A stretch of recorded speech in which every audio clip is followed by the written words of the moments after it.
Hey guys, Cotagepk here from the Hobos Clan. Don't get your Bojangles in a bunch because I just wanted to, because it's not going to be a very good score. And that was just a funny line I wanted to say. Anyway, so I just I want to tell you guys that this game is not going to be the best score, of course, because I just said that. And I just wanted to tell you things that are unique about the Medal of Honor game, and that's somewhat separated from the Battlefield game and some other games I've seen. Let's talk about the customizability of the characters, of the classes actually. Now, what makes this game very good and unique somewhat is that it balances the game better than any game I've seen. With all these attachments comes consequences to your gun. Now, if I were to use, let's say I use hollow point ammo, and that will ruin the range, but it'll give me a lot of damage, and actually kind of balances it out. So, and the silencer reduces damage and range. So if I wanted to try getting the damage back, I'd have to lose one more range to get hollow point ammo and get the damage back. So, and red dot sight on some guns doesn't really work well.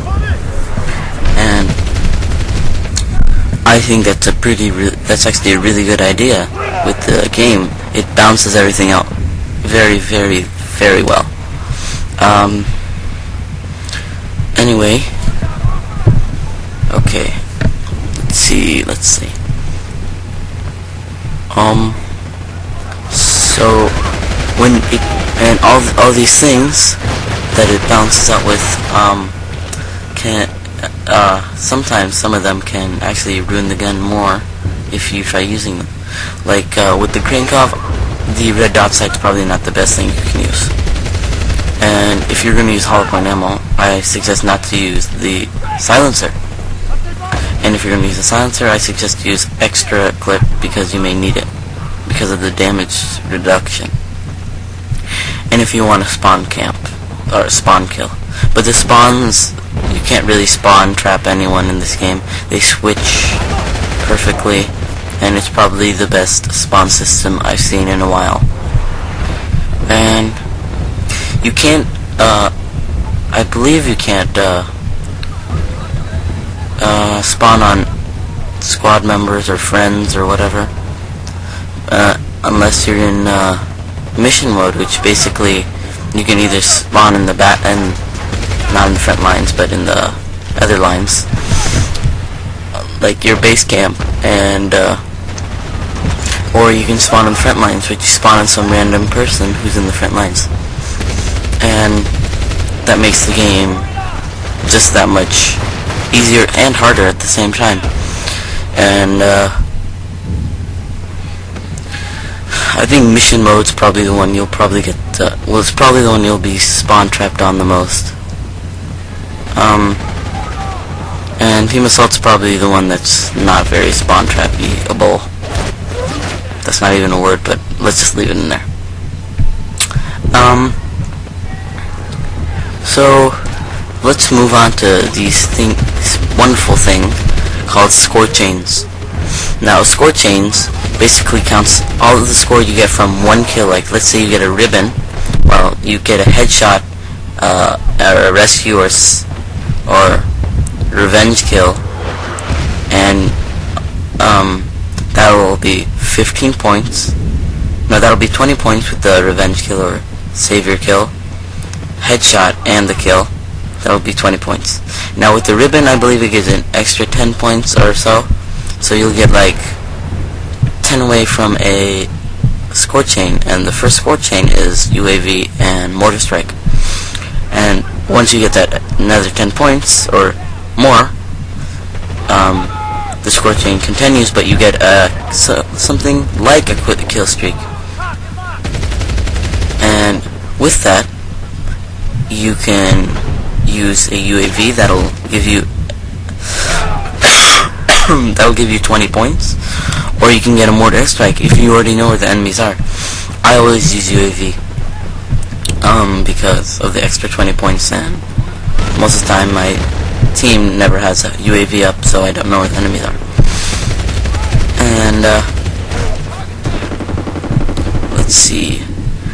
And the next one would be a air support, not air support, but airstrike, which is a bigger mortar strike, and match ammo. So people around you or your whole team, either one, gets the same amount of ammo as you have. So let's say one of your guys has very little ammo, and then you've fully resupplied, and you get match ammo. So you click on that, you get 20 points for 15 points or 10 points, one of those, and to your score chain and to your skill points, one of those. I think it's skill points. Yeah. And I believe this game is trying to stop the random grenades and with the blast radius of the grenades, because the grenades aren't the best blast radius, but the RPG does not deserve such a horrible blast radius. I mean, that's like the worst blast radius you could possibly have on anything. But maybe they'll fix that, maybe they won't. I'm still gonna buy the game regardless. And the lag deaths get annoying, obviously. But obviously they're gonna fix that too. This beta is just for you gamers to tell all of the glitches that you've experienced, and you can complain till your heart's content. As for me, I have few complaints because I extremely enjoy this game, and most things will not annoy me, and I don't even know how I die here. It's like I had full HP too, which is odd. Anyway, so what was I talking about? Oh yeah, score chains, and it counts kill assists, all that stuff. If you get points for it, it'll count to your score chain, and that's a very unique and really good idea. And it doesn't make kills the most important thing. Like, your whole team needs you, and you can either help them with a mortar strike and get them out of this sticky situation that they're in, or you can use a UAV so that way they can help themselves out and they can get their own points. Well, you get an extra 20 points and you get all those kills if you use the UAV. Now, I guess I'll put a few updates since this is the end.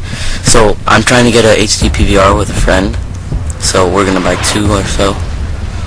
And there should be a shout out video coming up soon on my channel. And this video is it's exclusively for Worldwide Gaming Pro channel. And anyway, thanks for watching. Don't forget to subscribe, rate, and comment, and don't forget to join the Hobos Clan at hobos.comz.com. So this is Cotagepk from the Hobos Clan, signing out.